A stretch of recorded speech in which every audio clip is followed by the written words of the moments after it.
മഞ്ജു ആ പാട്ടുകൾ ട്രാക്ക് പാടിയിട്ടുള്ള ആളാണ്. മാത്രമല്ല ആ പാട്ട് സ്ട്രെയിറ്റ് ആക്കുകയും ചെയ്തു. കാസറ്റിൽ വന്നിട്ടുണ്ട്. മോള് വരും, ആ മൈക്കൊന്ന് കൊടുക്കുക മഞ്ജുവിന്. ഇത് മഞ്ജു മേനോൻ, പാലക്കാട്ടുകാരിയാണ്. ഈ കാര്യം പറയുമ്പോഴുള്ളൊരു ഇതാണ്. ഈ പാട്ട്, അതായത് ആദ്യത്തെ പാട്ട് ഞാൻ കമ്പോസ് ചെയ്യുന്നത് അത് അദ്ദേഹത്തിൻ്റെ പിറന്നാളിൻ്റെ ദിവസമാണ്. അദ്ദേഹത്തിനോട് പോലും എനിക്ക് പറയാൻ പറ്റിയിട്ടില്ല. ആദ്യത്തെ പാട്ട് ദേശാടനത്തിലെ കളിവീട് ഉറങ്ങിയല്ലോ എന്നുള്ള പാട്ട് ഞാൻ എഴുതിയിട്ട്, പിന്നെ പല്ലവി എഴുതി കഴിഞ്ഞിട്ട് കളിവീടുറങ്ങിയല്ലോ എന്ന് കമ്പോസ് ചെയ്തിട്ട്, പല്ലവി കമ്പോസ് ചെയ്തിട്ട് ഞാൻ എൻ്റെ മോൻ ദീപുണ്ട്, ദീപു ചെറിയ മോൻ, അന്ന് 10 വയസ്സേ ഉള്ളവന്, അവൻ്റെ ഞാൻ കൊടുത്തു വെച്ചു എൻ്റെ ഭാര്യ കേൾക്കാൻ വേണ്ടി. അവളിങ്ങനെ കേട്ടിട്ട് ഇങ്ങനെ കണ്ണിങ്ങനെ നിറഞ്ഞു. ഇന്ന് എന്നോട് അനുഭവം പറഞ്ഞപ്പോൾ അടുക്കളയിൽ നിന്ന് അവൻ വന്ന് എന്നോട് പറഞ്ഞു, അമ്മ കണ്ണ് നിറഞ്ഞിട്ടുണ്ട് എന്ന്. ബാക്കി കൂടി ഞാൻ എഴുതി ഫുൾ കമ്പോസ് ചെയ്തിട്ട്, അന്ന് സ്റ്റുഡിയോയിൽ മഞ്ജു ഉണ്ടായിരുന്നു തോന്നുന്നുണ്ട്, അന്ന് സ്റ്റുഡിയോയിലുണ്ടായിരുന്നു.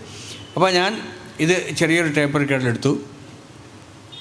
മോള് അന്ന് പാടിയ പാട്ട് മോളൊന്ന് പാടും, അത് അതേ ശബ്ദത്തിൽ കേൾക്കാം നിങ്ങൾക്ക്. ഒന്ന് പാടിയ മോളെ, അതിനൊരു പുതുമയുണ്ടാവും.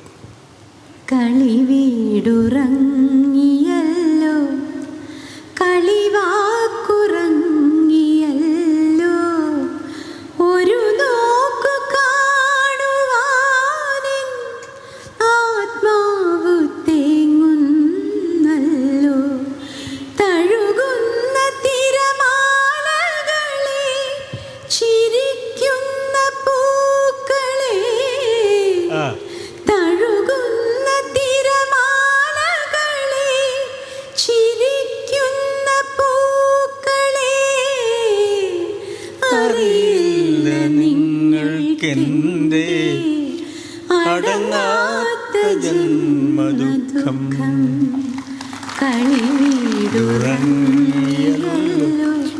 ഇതിന് വേറെ പാട്ടുകൾക്കൊന്നുമില്ലാത്തൊരു പ്രത്യേകതയുണ്ട്.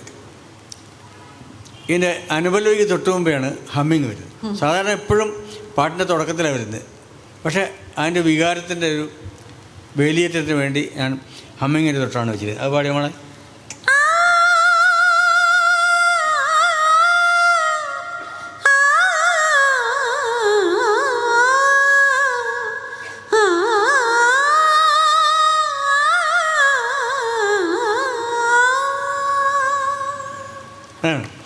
അതേപോലെ അത് കഴിഞ്ഞിട്ട് ഞാൻ യാത്രയായി എന്നുള്ള പാട്ട്, ശരിക്കത് ഭാഗവതത്തിൽ ഈ ശ്രീശുഖനും വ്യാസനും, വേദവ്യാസൻ്റെ മകനാണല്ലോ ശ്രീശുഖൻ.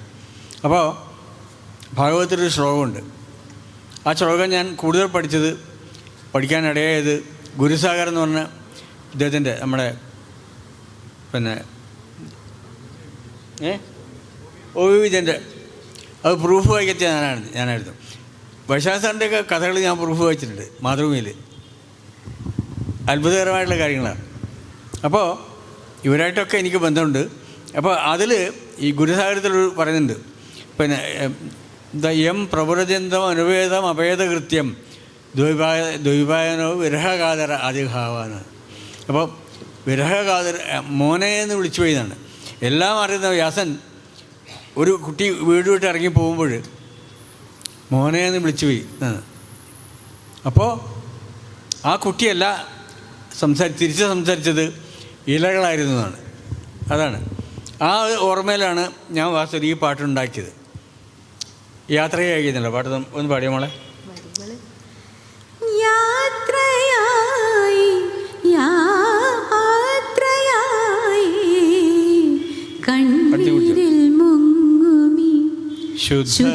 ശുദ്ധനാമുന്നിതൻ ദേശാടനവേളയായി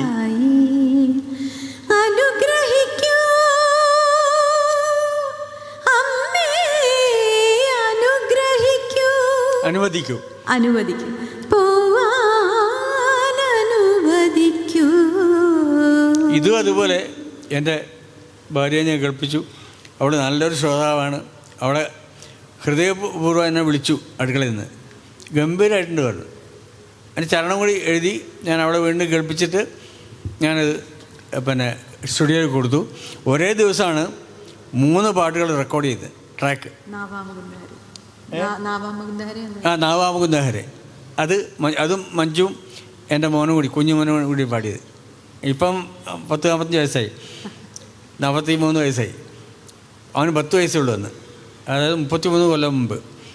അന്ന് മഞ്ജുവിനും ഇതുവരെ ചെറിയ കുട്ടിയാണ്, ഡിഗ്രി പഠിക്കുന്നത്. ഇവിടെ ചിറ്റൂർ കോളേജിൽ പഠിക്കുന്ന സമയത്താണ്. ഒക്കെ ചെറിയ കുട്ടികളാണ്. ഇവരൊന്നും ഞാൻ പരീക്ഷണത്തിന് വേണ്ടി പാടിച്ചതാണ്. ഇന്നിപ്പോൾ അതൊന്നും ഇല്ലല്ലോ. അന്ന് ആദ്യമായിട്ട് നമ്മുടെ കേരളത്തിൽ നിന്ന് കംപ്ലീറ്റ് വർക്ക് ചെയ്ത കേരളത്തിൽ കോഴിക്കോട് കംപ്ലീറ്റ് വർക്ക് നടന്നിട്ടുള്ള ആദ്യത്തെ മലയാള ഫിലിം എൻ്റെ ഈ ദേശാടനം. അവിടുത്തെ കലാകാരന്മാരെ മുഴുവൻ ജനം അംഗീകരിക്കുകയും ഈ ബാക്ക്ഗ്രൗണ്ട് വെച്ചിട്ട് പാട്ട് ഞാൻ മദ്രാസിൽ കൊണ്ടുപോയി ദാസേട്ടനെ കൊണ്ട് പാടിക്കുകയും ചെയ്തു. അതാണ് ഇത്. ഈ ഇദ്ദേഹത്തിൻ്റെ കഥ പറയാൻ വേണ്ടിയാണ് ഞാൻ ഇത്രയും പറയാൻ കാരണം.